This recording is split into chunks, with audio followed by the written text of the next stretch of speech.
I want to bring today's episode to the podcast talking about some fertility superfoods and home cooking. So first of all, with home cooking, it can be a real challenge for some people. Next thing you know, we've outsourced our food to the food industry and, we're sicker and we're overweight and we're struggling with infertility. So it's really to bring this back in to the home and start doing some home cooking. And there could be all sorts of stories in your mind as you have that maybe this is too difficult. It's time consuming. You don't know how to cook. It's too expensive. So we're going to talk about all those ways, how we can help to shift your mindset around that and how to set an intention about eating healthy. And then we talk about some of our top fertility recipes and really some easy tips to get you going right now. And also we dig into fertility superfoods and how you can integrate those into your daily routine. So hope you enjoyed the episode and feel free to leave a review on iTunes. Hey there, I regularly speak with 5 to 10 couples per week who are struggling to have their baby. And although we want to help everyone, we only have 2 spots available per month to work with us. So the Supercharge Your Fertility Discovery call is for action takers.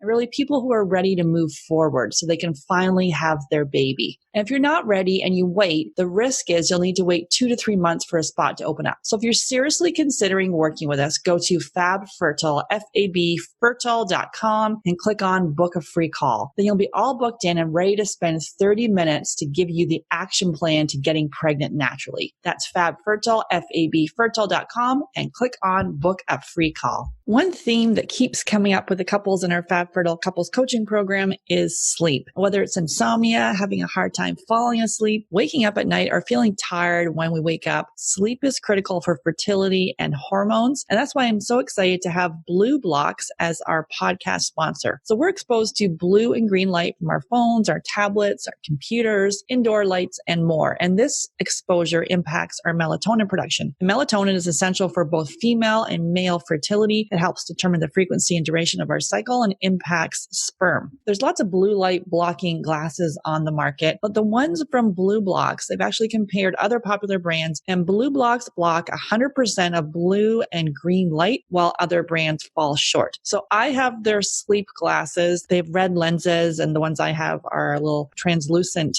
frame, and they're so stylish and really cool. And so they eliminate 100% of the blue and green light in the 400 nanometer to 550 nanometer range. So this is the exact range that has been shown in clinical studies to disrupt melatonin and negatively impact your sleep. So all you do is wear your sleep glasses after sunset until it's time for bed, and you'll notice improved sleep after just one use. And it's also cool to use when you're flying for managing jet lag. So I got to say I was a little skeptical about the noticing improvement after one use, but literally I use these glasses and my sleep is actually already pretty good. I used them for one day, and I have to say after one day, I had the best sleep of my life. I just felt so rested. So these glasses, they ship free and they're tracked for all orders anywhere in the world. And also they have all their frames come in prescription, non-prescription, and reading glasses. Plus you can send in your frames and they'll add the blue light blocking and green light blocking lenses to your frame. So this is an easy hack that you can add to your fertility toolkit. All you do is go to BlueBlocks, BLUBLOX.com. Use the coupon code GetPregnantPodcast at checkout and receive a 15% discount. That's BlueBlocks, BLUBLOX.com, and use the coupon code GetPregnantPodcast to receive your 15% discount. I didn't need to go to donor eggs. Obviously, I don't regret it. I have beautiful children. I could have done things differently, restored. I was still cycling back in my 20s. I could have looked at my health, the environmental toxins, the stress I was under. Many women are being told their eggs are too old. That's often merely an assumption that's not based on actual evidence. The reason being that there is no direct test of egg quality. You can't test egg quality. It's the man who's got a food sensitivity or he has a zinc deficiency. Like there can be a root cause to these symptoms that are, quote unquote, period problems, that the doctor will pass you a pill without any question of why. And some part of you knows that if you can reframe your journey from not one of struggle, or if it is struggle, learn how to embrace the struggle. Learn how to embrace it. Most conditions in the child occur during the 9 months of development. It's the genetic switches are turned on or turned off, and they're pre-programmed. So you are in such a powerful, amazing position to do amazing things for your kids. Why is IVF the first step, because we believe it should be the last step. Welcome to Get Pregnant Naturally, where functional medicine and natural fertility solutions will help you get pregnant and have your baby. Hey everyone, I'm Sarah Clark, and my mission is to inspire, motivate, and empower you.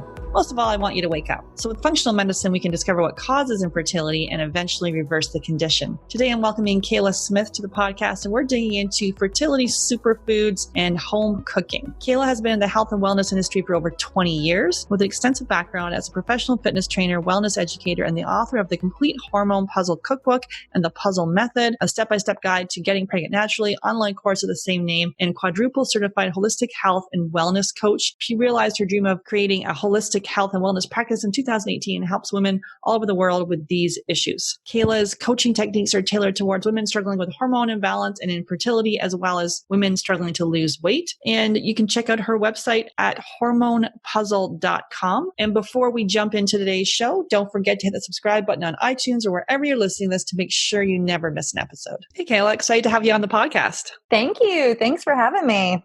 Yeah, if you could share with us how you came to do this work. Yeah. So, my husband and I struggled with infertility for a really long time. We got married like most people do, and we knew we wanted to have kids. So we started trying right away, and we tried for a couple months and nothing happened. So we went to our doctor like most people do. She did a bunch of tests, told us we were both healthy.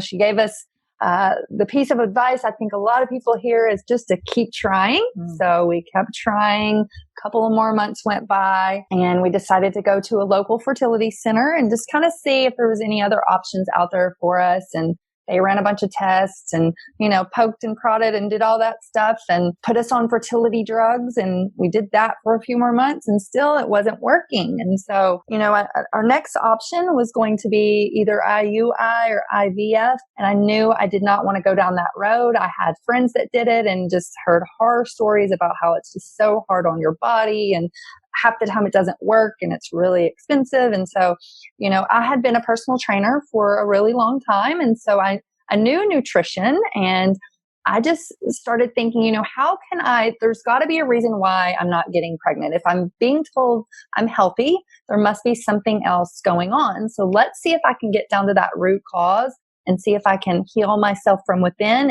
And hopefully that will boost my fertility and I'll be able to get pregnant naturally. That's exactly what I did. I got in my kitchen and I got really intentional with what I was eating. I did a lot of research and pulled out my old nutrition books from personal training school. And I just started getting really intentional. And it was more about, I wasn't just eating healthy, but I was specifically eating for fertility. And I was doing specific things in my lifestyle that were going to boost my fertility. And so I did that for about 3 months and I was able to get pregnant. And once I kind of figured out how to do it, I was able to do it again. So I now have 2 beautiful children.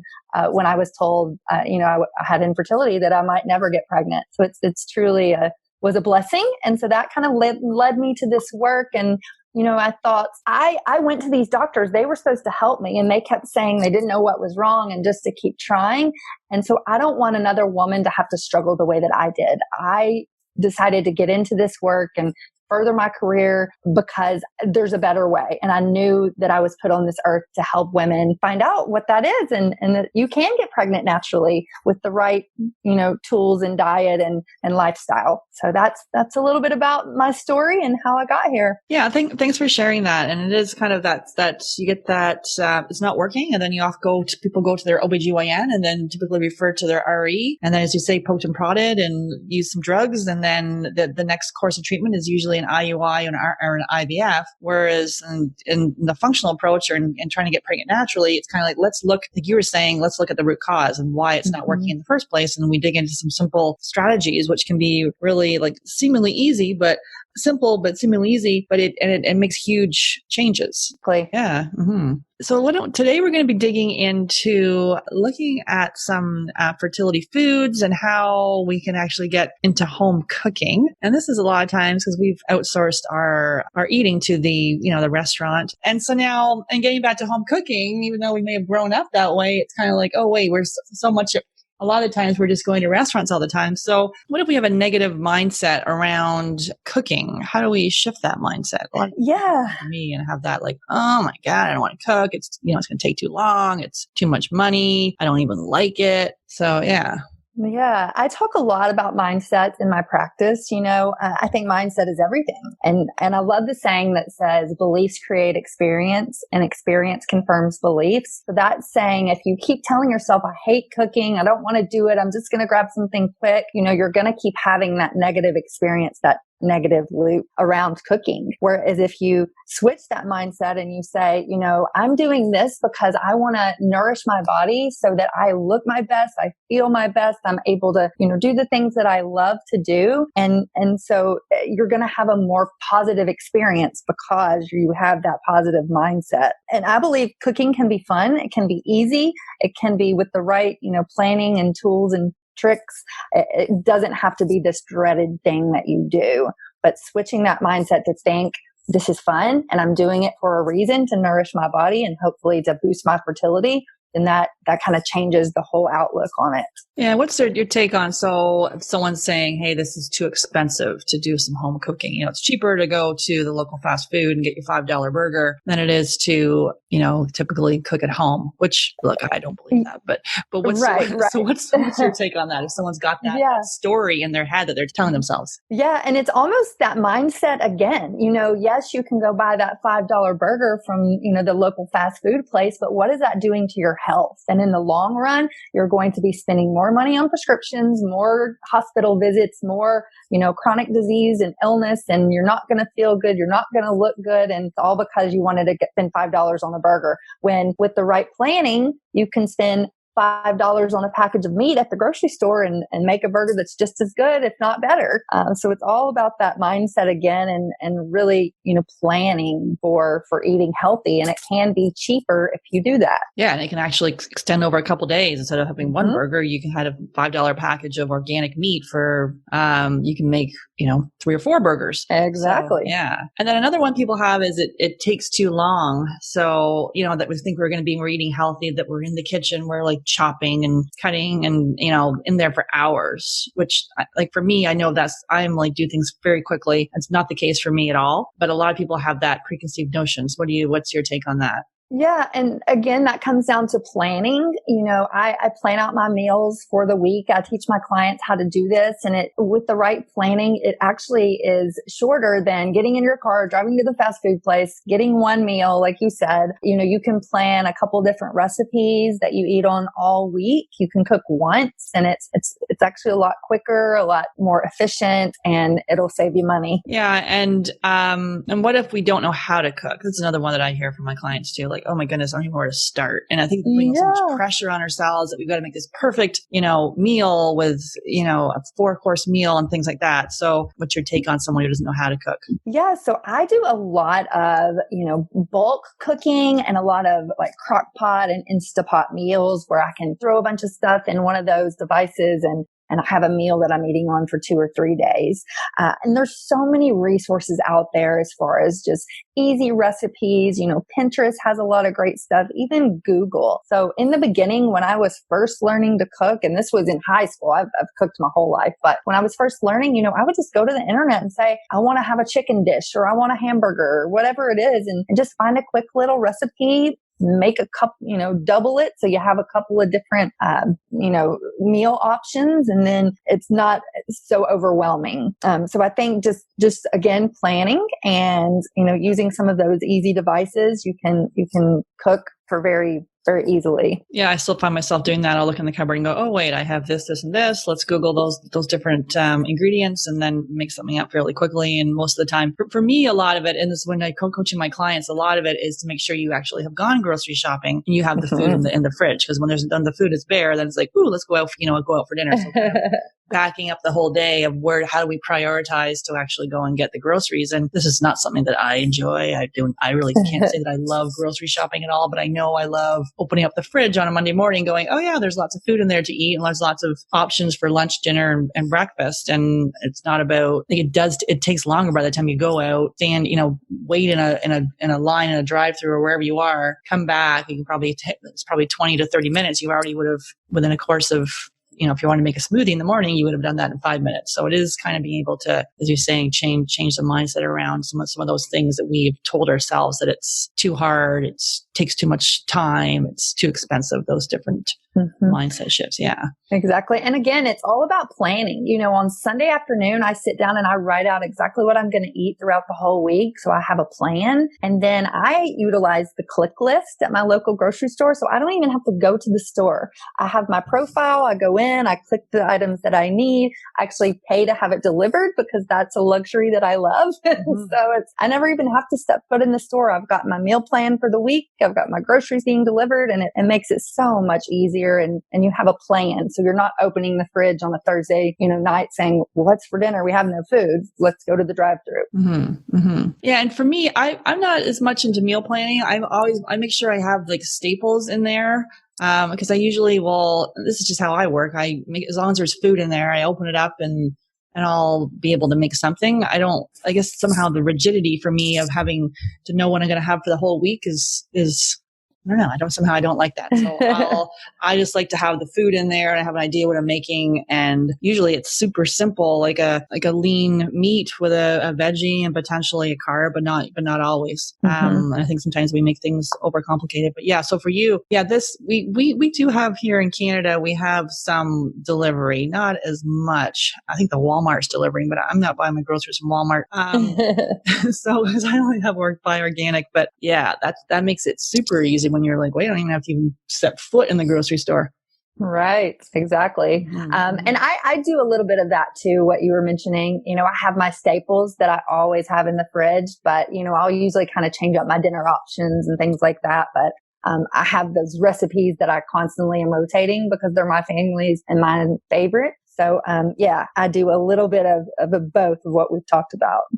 Let's just go back to the intention here. So obviously people listening to this podcast, are going through infertility. And, so they have a huge why, but it can still be hard as we're changing habits. So how can we go in to talk about to set our intention for eating healthy? Yeah, I think it's again all about that mindset. You're eating healthy, especially for your listeners, because they're wanting to boost their fertility. So it's that intentional eating for fertility. You're not just eating healthy, you're eating specifically to get yourself pregnant and to boost your fertility. So I think when you go in with that mindset and that intention, I think it's going to make it a lot easier to make those right choices. Yeah. And even having that intention, either put it on your phone or on the mirror, just to know this is, because you will slip up, and it's not about like, when you find yourself at the drive-through again, it's kind of, you can back up and decide not to go there, or get curious as to why you went there again. And it might be the fact that you didn't get the groceries in, or you came home late from work, or you're, whatever it may be. So get curious.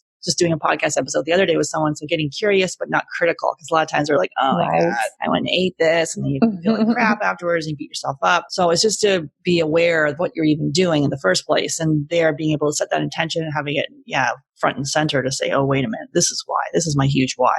Exactly. And I always say progress over perfection. Like, we're not going for being perfect. Nobody's perfect. But if you're making progress and you're doing one small thing every single day that's moving you towards that goal and, thinking about your why, then that you're doing it perfect. So progress over perfection for sure. I love that. Yeah. Okay. And so now what if we don't know how to cook? What would be your go-to fertility recipe that you love? Yeah. So couple things. So for breakfast, I love smoothies. We just talked about that. Smoothies are such a great way to get in lots of fruits and vegetables and make something that is easy to make and tastes delicious. So I love my smoothies, but I also love my crock pot with my soups and stews, especially this time of year. Again, it's so easy to get a lot of nutrient into a delicious bowl of soup or stew. So, those crock pot recipes and those smoothie recipes, those are my go-tos that I tell my clients, like, if you want to boost your fertility, these are the things you should be doing and eating. So what would be in your smoothie then? Yeah. So my favorite one is my cherries and berries. So it's cherries and berries, obviously. I put a little bit of banana in there. I'll do some frozen spinach, some celery. I try to get some greens in there. Then I'll do a little bit of fat. So I'll do either some coconut oil or some almond butter. Then I'll do my supplement. I'll do, well, not supplements, my superfoods, I guess you should say, but I'll do a little bit of Maca Root and a little bit of spirulina, then either some water or some almond milk, a little bit of ice, blend. I also usually will put some spices in. So I'll do either some cinnamon, some ginger, something like that. Just a little kick there. Blend it all up and there you go. Lots of nutrients in one simple drink. Nice. Yeah. I've been on a sun butter kick for a while. So that's a good option then if you want to stay away from nuts. Instead of the almond, you can use the sun butter, and I do the coconut water or coconut milk. What else is good? And I've been doing collagen too, adding that to my I love that. Vital proteins, good for nail, skin, hair, joints. Yeah. And then also I've been doing a hemp protein for the last little while. Okay. Plain one. That's been good too. Yeah. I find for me, it's November here right now as we're recording this. I'm still on a smoothie kick. I will, when it gets really cold, where I am up here in Canada, I'll find myself in the morning switching to like a warmer morning thing, like a quinoa or some sort of, or eggs or something warmer. That sounds great with the cherries and berries and banana and the spinach. Now, I guess if someone's got a thyroid thing going on, like you want to sometimes make sure your spinach is cooked, but there's different thoughts on that too. What are your thoughts on that? Yeah, you can definitely cook your spinach. Whether you cook it or not, I'll always freeze it because I find it blends a lot better when it's frozen. So that's you can cook it or not. But if you're dealing with a thyroid issue, I would definitely say cook it. Yeah. And to go back to talking about the warm, so I have just switched my smoothies and now I'm doing either oatmeal or chia seed pudding. And I actually take my collagen and mix it in with my oatmeal and it kind of blends up. And so I'm getting, something warm and yummy, but with added protein. So yes, so are you blending that? Or how? No, I just cook it on the stove. Yep. I stir it in there when it's, so I do half a cup of almond milk, half a cup of water, and then my oats. And then I put the collagen in just with the liquid when it's kind of heating up. And so it blends a lot better. Sometimes I'll do that with like a pea protein, but it doesn't mix as well as the collagen does. Okay. Yeah. Collagen you can pop it in anything like tea or water. Yep. Yeah. No, that's awesome. Yeah. Okay. And what about your super stew? I just this week made a squash soup. I haven't made one in a while, but so easy. Like pop it in hot squash. I did it in a couple apples and some ginger. Done. What about you? What's your favorite soup or stew? Yeah, so I love bean soup, any kind of bean soup. I love black beans. I love aziki beans. Any kind of stew. I'll try to put some veggies in there. So I'll do like a squash or a sweet potato sometimes. I'm trying to think what else. Lots of spices. I usually mix in some kale or some sort of green in there. But I'll make it and I eat on it all week. And it's just I love anything warm, especially when it's cold. So it's perfect. Now, are you doing your own broth? Or are we doing that? Or are you using? I do. Yep. Yeah. I do a bone broth. And it's actually, I have a recipe in my cookbook, but I do mine in the pressure cooker. I don't know if you've ever tried that, but I get some, I just do beef bones. Sometimes I'll do chicken, but I like beef a lot better. And I'll do a little bit of apple cider vinegar and just kind of let it sit so it pulls those nutrients out. So I'll let it sit maybe an hour. And then I'll fill it up with filtered water, put a couple bay leaves in there. Every now and then I'll do like some carrots and onions, but usually I just leave it plain and then I'll pressure cook for 5 hours. And then I let it sit until natural release, till it's warm enough to handle or it's cool enough to handle. And then I'll jar it and it gets this beautiful gelatin like broth. And oh my goodness, that's how I know I've done it right, is when I get the gelatin.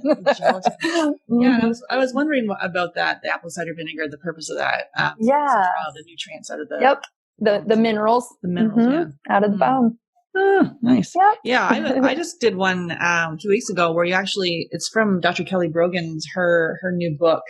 It's her new book. All right, it's over here. Own Yourself. And she had just like the easiest recipe. Literally, you take a massive pot and you throw in a whole chicken, organic, and then you fill filtered water to the top, add in it's like 4 tablespoons or a quarter of a cup of apple cider vinegar, a whack of herbs like parsley and cilantro, some carrot and celery celery and salt and pepper, and then basically cook it, like boil it and then simmer it for 3 hours. And then you bring the chicken out. So then you have the chicken, which you can then put in a pot, you can put it in a pan, you can fry it up with a little bit of olive oil and some lemon. So there's your chicken. And then you have the broth. And I tell you, this broth, I was so excited about this broth. It was so good. It had that gelatin on top of it. And then I just made like chicken soup with like a whole whack of cilantro and parsley, like all these herbs. And I had some shiitake mushrooms and stuff like that. And the soup itself, when I made that, was like, it must have been like 6 minutes to make that soup. It was so easy. So I love that. Yeah, that's fun. Yeah.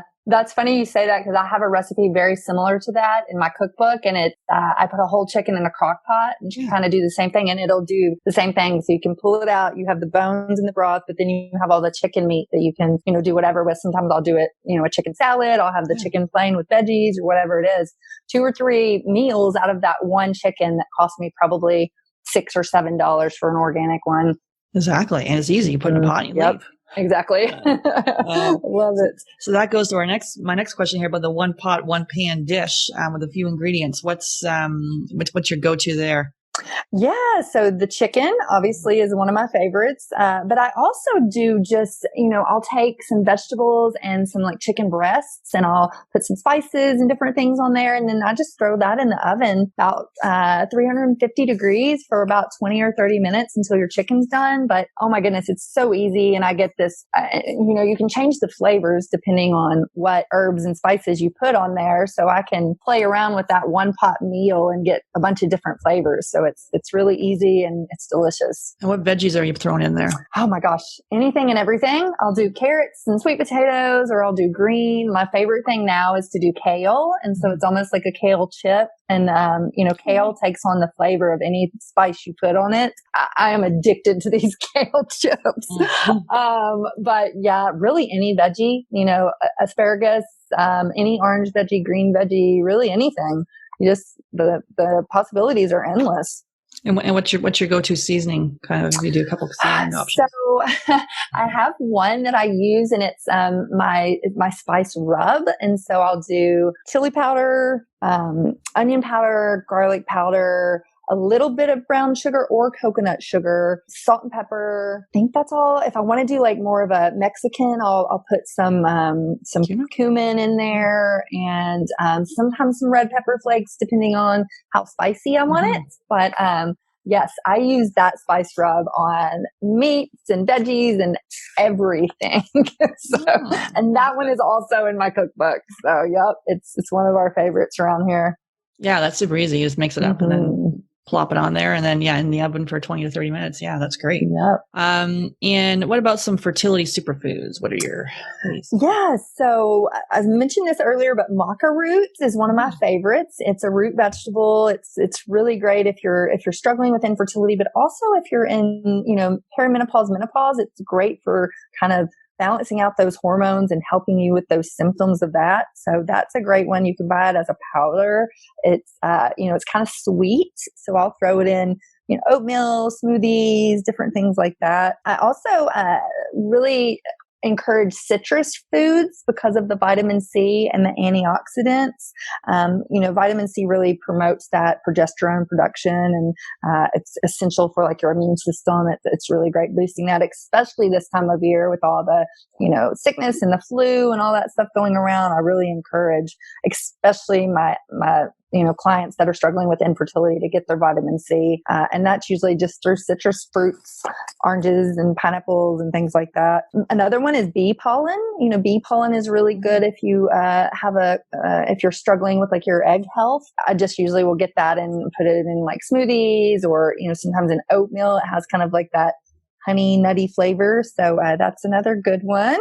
So yeah, those are really my kind of go-to superfoods. And obviously green vegetables. Any green vegetable is going to boost that fertility. Kale, char, bok choy, any of those kind of green, leafy greens. Yeah, the maca root, I find the maca tastes kind of like malty, or it's not because I've done smoothies with it. I'm like, it just is a little bit. Really? Yeah, not my favorite. Maybe you got got the wrong brands because I love it. I could eat it straight out of the package. Really? Okay. So Yeah. what brand do you recommend? Oh gosh, I knew you were going to ask me that. I would have to go look. I can't even remember what I grabbed, but I just get it on Amazon. It's not anything special. It is like, so we recommend you can do, Feminescence has some really good quality, maca, they have for fertility and then also for menopause symptoms. Yeah.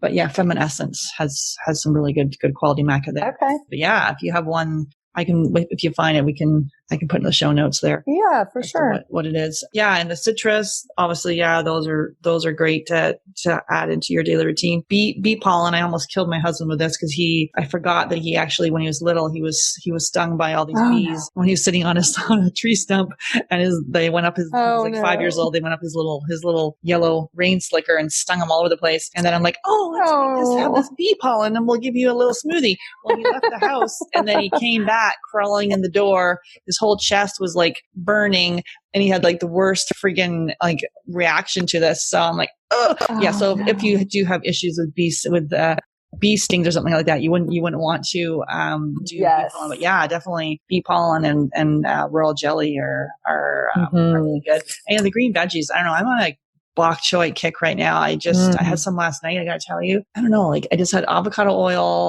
I put it in avocado oil and then in a pan and then put in just 3 or 4 little baby bok choy and then squeeze some lemon and salt and pepper. I'm like, that has got to be like the best damn thing. Every time I have it, I feel so happy. That's how I feel with kale. Yeah. It's so good. Yeah, I know. I was having a kale moment too, but I'm like having a bok choy moment. And I did then, same with the Swiss chard. Something about when you have those vegetables, you can feel like the life force. I don't know. It just makes me feel good. Yeah, I agree. I love it. And so how can we easily get some of these superfoods into our daily diet as far as, so the maca, where you're popping Yep. So I do smoothie or even my oatmeal. Again, like, I do with the collagen, I'll put about 1 to 2 teaspoons when the liquid is getting hot. And so it kind of dissolves in there. You can also put it in baked goods. I have a fertility brownie that I make with black beans that I put some maca in, and it gives it that kind of a little bit of sweet. So I love to do that as well. But you can, really any baked's good. If you're baking like a healthy banana bread or, even, regular bread, you could just mix it in there. And what about the bee pollen, you're pumping in the smoothie? Yep, I do that. And that's another one, sometimes I'll do it on my oatmeal or even my chia seed pudding. I love chia seed pudding. That's another kick I'm on right now where I'll do a little bit of coconut milk and almond milk and kind of mix that with some chia seeds, a little bit of raw honey, and then pop it overnight, and it kind of thickens. And then bee pollen is one of the toppings I'll use sometimes on the top of it. It is a very strong flavor though. So I'll warn your listeners if, the first time they try it, go light. And then, it's kind of like an acquired taste because it is very strong.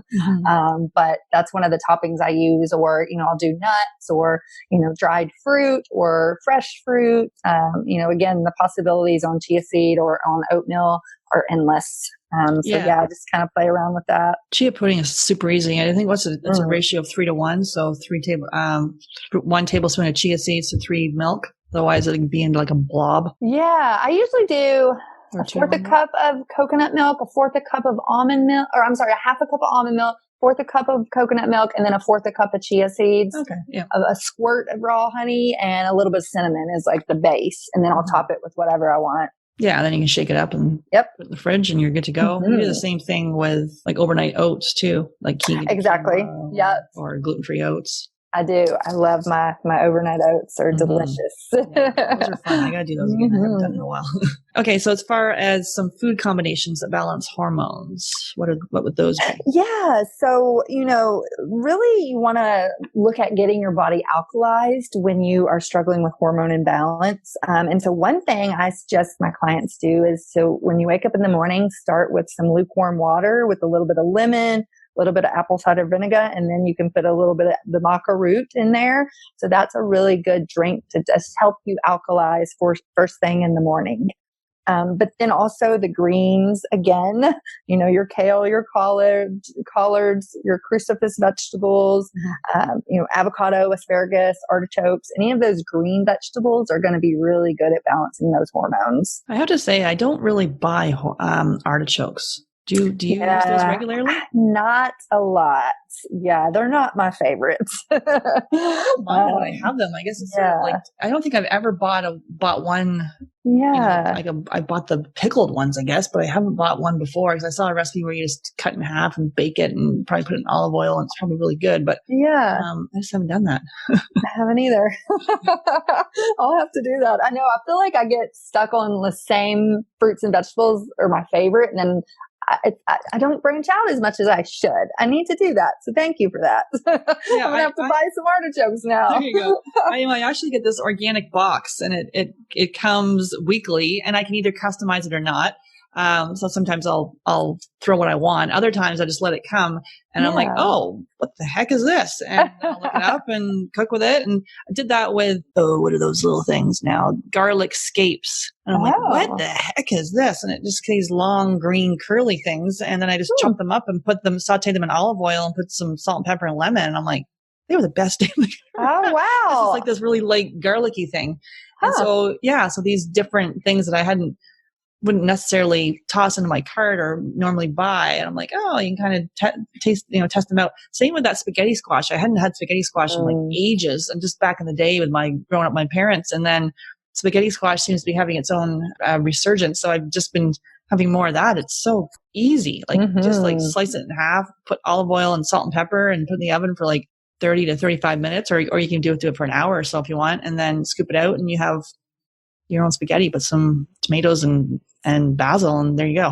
Yep. I love it. It's one of my favorites. You're making me hungry. And so do you have an easy recipe for fertility, one that you really like? Yeah, I think we were talking about this earlier, but my cookbook has tons of different recipes in it, but it's full of, smoothies and soups and stews, and I have my fertility brownies in there. So any food that you can get a lot of nutrients in is really going to be the best if you're trying to boost your fertility. Lots of the greens and the fruits and vegetables and the superfoods. And so anything where you can get all of that into one recipe and one food is going to be the best. Yeah. And like keeping the blood sugar stable so it's not bouncing around all day long. I was just interviewing the author of Hangry, Dr. Brooke Kalanick, the other day. And I had that for years where I'd be like, oh my goodness, I'd be like, stop the car now. I'm starving. Like my blood sugar just completely crashed. So to be able to see, if you're having issues with sleep, if maybe you're waking up having a little high fat, high protein snack before bed. And then also, throughout the day. So for me, I feel better with definitely 3 meals and probably a little snack in there too, just to keep my blood sugar stable. Do you have any of those ones that you talk about? Yeah. And I talk a lot about something I created called the hunger and fullness speedometer. And so what that is it's just really listening to your body, and, don't ever let yourself get hangry where you're so hungry you'll eat whatever, because that means your blood sugar has dropped. So trying to eat those, 3 to 4 small meals throughout the day that has healthy fat, healthy protein, some veggies.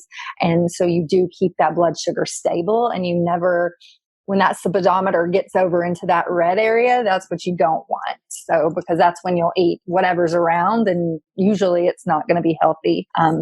Watching that blood sugar is very important. Yeah. And I had that for years. As I say, it was popping all around. And then also, so now you become a little more, you have to be a little bit of a planner on this, because you can't, if you're going to be leaving the house, you kind of maybe want to put a snack in your purse, or, you want to be planning as to where you're going to be. So the spontaneity goes down a little bit, but it is really tuning into how you feel, and to not let yourself feel like to get that way, because it's not a great place. And then you'll be, binging on something you'll feel bad about it after. So I don't know. I'm more prepared now. And I think it is about that planning. I'm getting the groceries down. Like it all starts with making sure you have food in the house. And if you're so busy and there's all these things going on, you haven't prioritized that, to kind of step back and check it, step back to your intention, look at your priorities. And we're all busy, but really how busy are you to make sure you're, fueling your body with the best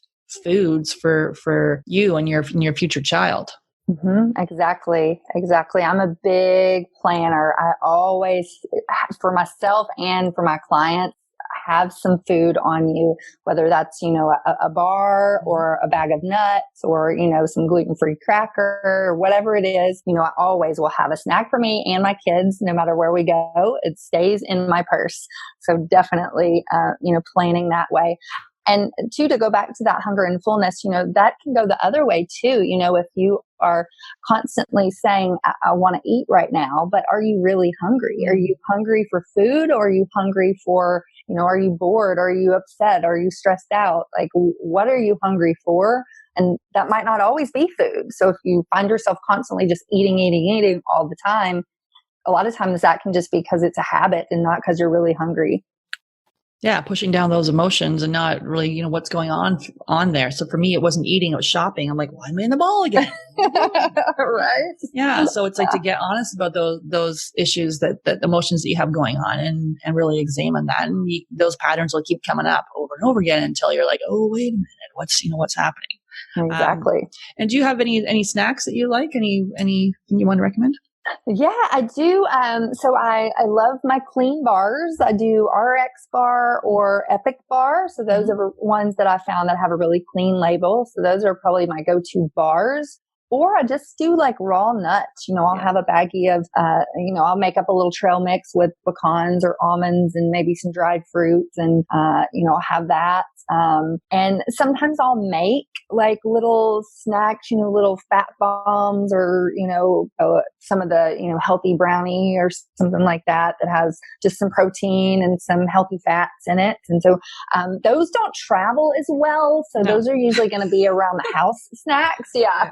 But, for traveling, I'll do the nuts or the bars. And the Epic bar, which ones do you like out of that one? So the chocolate chip is probably one of my favorites. I also like the coconut.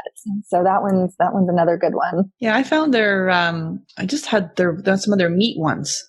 Oh, I haven't tried that one. I like my husband hated them. He's like, what is this? He couldn't stand it. I actually, they had, it was like a beef one and a chicken one. And they have all sorts of different game. I guess, I don't know, is it elk? I don't know, whatever they have. But yeah, the meat ones, actually, they were good. And they had a little bit of apple with it. So it was a little bit of sweetness. So. Okay. I'll have to look for that.